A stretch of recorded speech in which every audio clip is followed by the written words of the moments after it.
మీ అందరికీ ఒక మాట చెప్తున్నాను, వినండి. మనం ఆలోచించాల్సింది మన మధుసూదన్ గురించి మాత్రమే కాదు, శ్రీలక్ష్మి గురించి కూడా మనం ఆలోచించాలి. శ్రీలక్ష్మి ఈ ఇంటి కోడలన్న విషయం మర్చిపోయి ప్రవర్తించొద్దు. మధుసూదన్ గురించి కూడా ఎవరూ కంగారు పడకండి. వాడు నిర్దోషిగా నిరూపించుకొని శ్రీలక్ష్మిని ఇంటికి తీసుకొస్తాడనే నమ్మకం నాకుంది.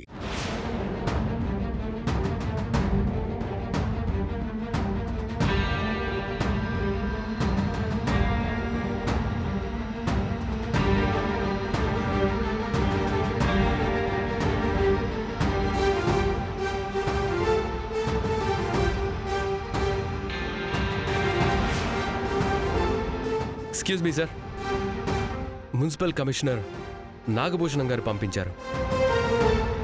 చెప్పండి బాబు. సిటీ కాలేజ్ రోడ్ చౌరస్తా దగ్గర మార్నింగ్ ఒక యాక్సిడెంట్ జరిగింది సార్.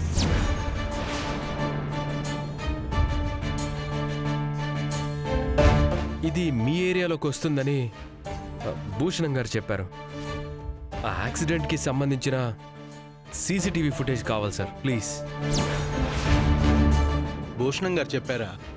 ఒక్క నిమిషం బాబు, చూస్తాను.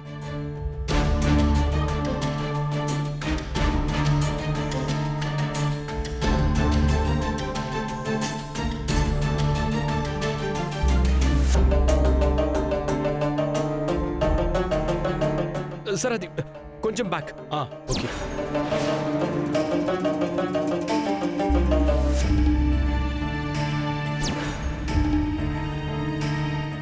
Sir sir sir right side కార్నర్లో ఉన్న ఫుటేజ్ చూపించండి సార్.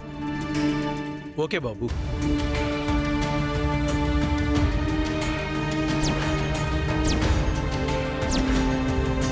ఆ సరౌండింగ్స్లో ఉన్న సీసీటీవీ ఫుటేజ్ మొత్తం కావాలి సార్.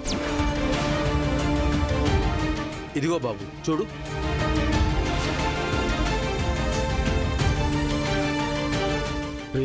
మన కొంప మునిగేలా ఉందిరా. మన కొంప కాదన్నా, నీ కొంప. ఒరే అక్కు పక్షి, నా కొంప మునిగితే మీ ఇద్దరు కొంపలు కూడా మునిగినట్టే కదరా.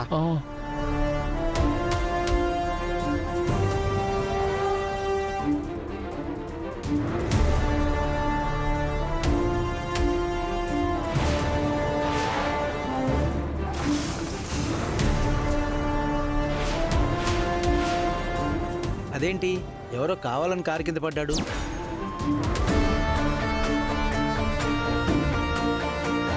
అంటే నేను కార్తో యాక్సిడెంట్ చేయలేదు, ఎవరో కావాలనే నా కార్ మీద పడ్డారు.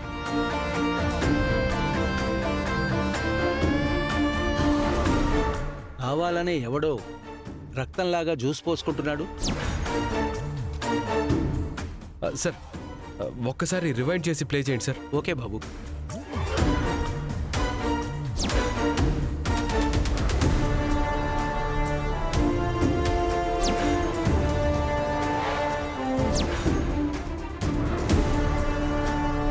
ఇప్పుడేం చేద్దామన్నా? ఈడు ఆధారాలు తీసుకెళ్ళి పోలీస్ స్టేషన్లో ఇచ్చినాడంటే వదిని బయటకు వస్తాది, మనం లోపలికి వెళ్తామన్నా. అట్లా జరగకూడదురా. ఈడు పోలీస్ స్టేషన్కి వెళ్ళకూడదు. చెప్తా నేడి పని. Thank you sir, thank you so much. It's okay బాబు. ఈ ప్రూఫ్ చాలు. ఆ ఎర్ర బస్సుకి ఇందులో ఎటువంటి సంబంధం లేదని నిరూపిస్తాను. నాకు ప్రాబ్లం ఉండదు.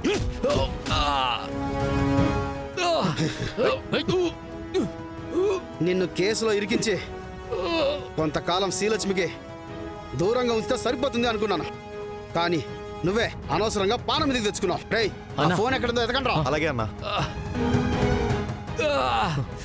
ఇదిగో అన్న ఫోను. నీ దగ్గర పెట్టుకో, తీసుకుపోదండి.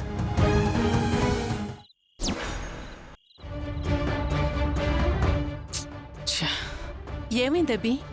నా దగ్గరున్న అన్నయ్య ఫ్రెండ్స్ అందరికీ కాల్ చేసి అడుగుతున్నాను. వాళ్ళు ఎవరి దగ్గరికి వెళ్ళలేదంట. వాళ్ళు ఫోన్ ట్రై చేసినా స్విచ్ ఆఫ్ వస్తుందంట. అక్క, మధుసూదన్కేం కాదు, నువ్వు అనవసరంగా భయపడకు. భయపడకుండా ఎలా ఉండగలను సుకన్య? మావయ్య గారు మధుసూదన్కి ఏం చెప్పారో గాని వాడింటికి రాకుండా ఫోన్ పనిచేయకుండా పెట్టుకున్నాడు. ఇదంతా లక్ష్మి వల్లే జరిగింది. ఇక్కడ ఇంటిళ్ళ పాదిని ఇంత బాధ పెట్టి అది మాత్రం అక్కడ ధీమాగా కూర్చొనుంటుంది.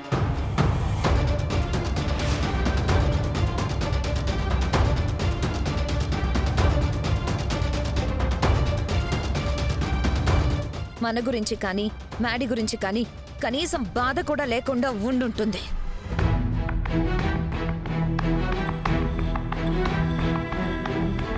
ఆధారాల కోసం వెళ్ళిన మధుబాబు ఇంకా రాలేదేటి? పాపం, ఆధారాలు దొరికాయో లేదో.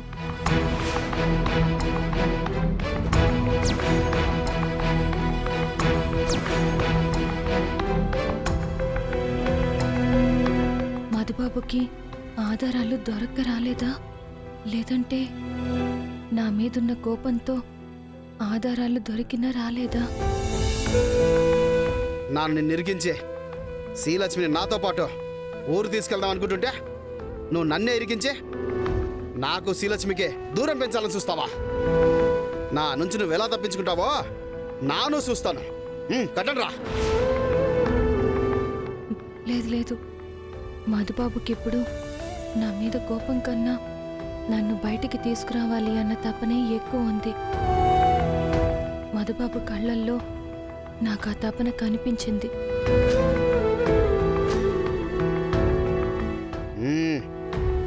రేయ్, వెళ్ళి మందు పట్టుకురండి రా. సరే అన్నా. బేగిన రండి.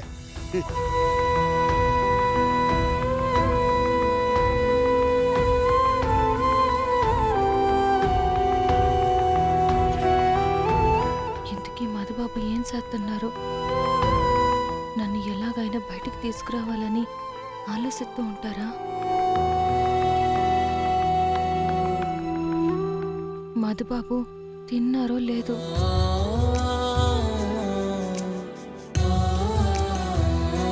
మధుబాబు ఇంటికి రాలేదు అన్న బాధతో ఇంట్లో వాళ్ళు వచ్చి మంచినీళ్ళు కూడా ముట్టుండరు.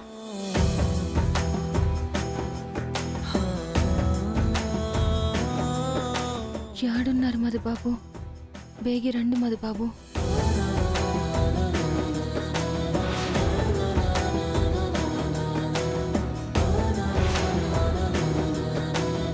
ఏమండి, మన మధుసూదన్ ఇంకా ఇంటికి రాలేదండి.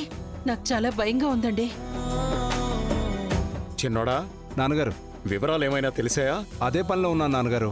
ఉదయానికల్లా పూర్తి వివరాలు సేకరిస్తాను. నాన్నగారు, మధుసూదన్ ఇంకా ఇంటికి రాలేదు.